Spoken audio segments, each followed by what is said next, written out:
උදේ කෑම කන්න කලින් එක්සසයිස් කරනවද? නැත්නම් හිස් බඩ එක්සසයිස් කරොත් ෆැට් වැඩිපුර බර්න් වෙනවා කියලා අහලා තියෙනවද? එහෙමනම් අද වීඩියෝ එක ඔයාට වැදගත්.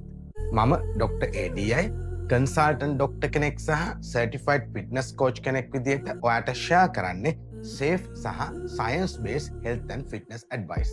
මේ වීඩියෝ එකෙන් මම ඔයාට පැහැදිලි කරනවා හිස් බඩ එක්සසයිස් කිරීමේදී වැඩියෙන් ෆැට් බර්න් වෙනවද කියන වගේ.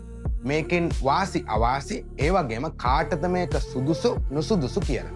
මේ වීඩියෝ එක අවසාන වෙනකම් බැලුවම හිස් බඩ එක්සසයිස් කරන්න ඕනේද නැද්ද කියලා ඔයාටම තේරුම් අරගෙන තීරණය කරන්න පුළුවන් වෙනවා. හිස් බඩ එක්සසයිස් කියන්නේ මොකක්ද?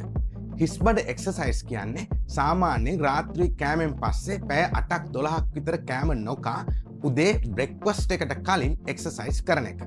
උදාහරණයක් විදිහට උදේ නැගිටලා ජොගින් යන එක, ජිම් යන එක. හිස් බඩ එක්සසයිස් කරොත් ෆැට් බර්න් වැඩි වෙනවද?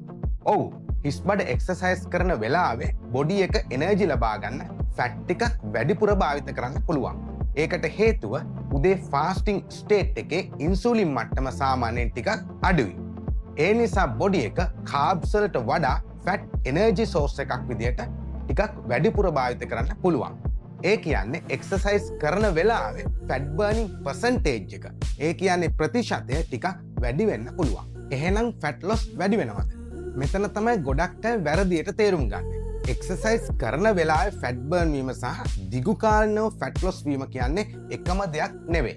එක්සසයිස් කරන වෙලාවේ ෆැට් ටිකක් වැඩිපුර යූස් වුණා කියලා දවස අවසානයේ එහෙම නැත්නම් ලොන් ටර්ම් වශයෙන් බොඩි ෆැට් වැඩිපුර අඩු වෙනවා කියලා අනිවාර්යයෙන්ම කියන්න බෑ. ෆැට් ලොස් එකට වැදගත්ම දේ තමයි දවස පුරා එහෙම නැත්නම් ලොන් ටර්ම් වශයෙන් ඔයා කන කැලරීස් සහ බර්න් කරන කැලරීස් අතර බැලන්ස් එක. ඒකට කියන්නේ කැලරි ඩෙෆිසිට් එක. ඒ කියන්නේ හිස් බඩ එක්සසයිස් කියන්නේ මැජික් ෆැට් ලොස් ට්‍රික් එකක් නෙවෙයි. මසල් බිල්ඩ් කරන අයට ෆාස්ටින් එක්සසයිස් හොඳද? ඔයාගේ ගෝල් එක මසල් බිල්ඩ් කිරීම නම් හෝ හෙවි වේට් ට්‍රේනින් නම් හිස් බඩ ට්‍රේනින් කරන එක හොඳම ඔප්ෂන් එක නෙවෙයි. මොකද මසල් බිල්ඩ් කරන්න නම් ට්‍රේනින් ක්වොලිටි එක හොඳ වෙන්න ඕන. එනර්ජි හොඳ වෙන්න ඕන. වේට්ස් ටික හොඳට ලිෆ්ට් කරන්න පුළුවන් වෙන්න. හිස් බඩ ට්‍රේනින් කරද්දී සමහර අයට ක්ලාන්ත ගතිය, අඩු ශක්තිය, පර්ෆෝමන්ස් අඩුවීම වගේ දේවල් එන්න පුළුවන්.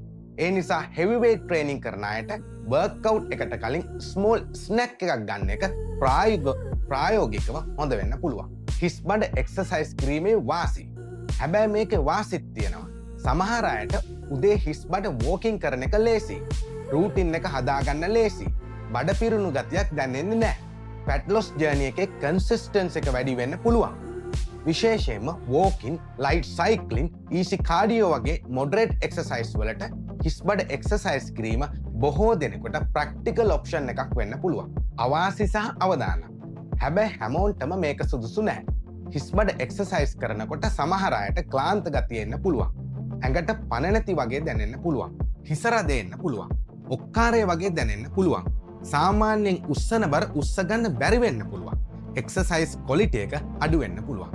විශේෂයෙන්ම දියවැඩියා තියෙන අය, ඉන්සියුලින් ගන්න අය, හෝ බ්ලඩ් ෂුගර් අඩු කරන මෙඩිකේෂන්ස් ගන්න අය හිස් බඩ එක්සසයිස් කිරීමේදී එක්ස්ට්‍රා කෙයාර්ෆුල් වෙන්න ඕන. මොකද එක්සසයිස් මගින් බ්ලඩ් ෂුගර් අනවශ්‍ය ප්‍රමාණයට අඩු වෙන්න පුළුවන්. ඒ නිසා ඩයබටිස් තියෙන අය, විශේෂයෙන්ම මෙඩිකේෂන් ගන්න අය වෛද්‍ය උපදෙස් අනුව මේ එක්සසයිස් කරන්න ඕන. කාටද හිස් බඩ එක්සසයිස් සුදුසු? සාමාන්‍යයෙන් හෙල්දි පුද්ගලයෙක්ට උදේ ලයිට් වෝකින්, සයික්ලින් හෝ මොඩරේට් කාඩියෝ කරනවා නම් හිස් බඩ එක්සසයිස් කරන්න පුළුවන්. හැබැයි එක්සසයිස් කරනකොට ක්ලාන්ත ගතිය එනවා නම්, ඇඟට පණ නැති වගේ දුර්වල ගතියක් දැනෙනවා නම්, සාමාන්‍යයෙන් කරන එක්සසයිස් එක හොඳට කරගන්න බැරි වෙනවා නම්, එහෙමත් නැත්නම් දියවැඩියා සඳහා බෙහෙත් හෝ ඉන්සුලින් භාවිත කරනවා නම් හිස් බඩ එක්සසයිස් කිරීමේ ඔයාට හොඳම ඔප්ෂන් එක නෙවෙයි. ෆයිනල් රෙකමෙන්ඩේෂන් එක. ඔයා ෆැට් ලොස් සඳහා උදේ වෝකින් කරනවා නම් හිස් බඩ එක්සසයිස් කරන්න පුළුවන්. හැබැයි ඒක කම්ෆර්ටබල් වෙන්න ඕන. ඔයා හෙවි වේට් ට්‍රේනින් කරනවා නම්, හිට් කරනවා නම්, හෝ මසල් බිල්ඩ් කරනවා නම් ට්‍රේනින් එකට කලින් ස්මෝල් ස්නැක් එකක් ගන්න එක හොඳ ඔප්ෂන් එකක් වෙන්න පුළුවන්. අද වීඩියෝ එකේ කී මෙසේජ් එක මෙන්න මෙහෙමයි. හිස් බඩ එක්සසයිස් කරොත් එක්සසයිස් කරන වෙලාවේ ෆැට් යූස් වීම ටික වැඩි වෙන්න පුළුවන්. හැබැයි දීර්ඝ කාලින ෆැට් ලොස් එක තීරණය වන්නේ හිස් බඩ එක්සසයිස් කළාද නැද්ද කියන එක විතරක් මත නෙවෙයි. වැදගත්ම දේවල් තමයි කැලරීස් කන්ට්‍රෝල් කිරීම, ප්‍රමාණවත් ප්‍රෝටීන් ගැනීම, රෙගියුලර් එක්සර්සයිස් කිරීම, හොඳ නින්ද, කන්සිස්ටන්සි එක. ඒ නිසා හිස්බඩ එක්සර්සයිස් මැජික් ට්‍රික් එකක් නෙවෙයි.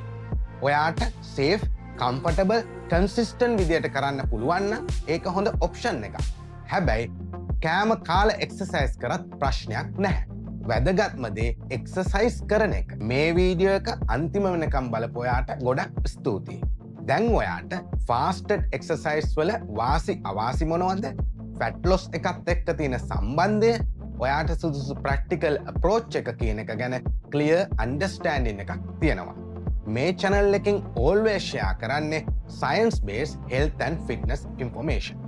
මේ වගේ වීඩියෝස් සඳහා channel එක subscribe කරලා support කරන්න. ඔයා හිස්බඩ එක්සර්සයිස් කරන කෙනෙක්ද? ඔයාගේ experience එක පහලින් comment කරන්න.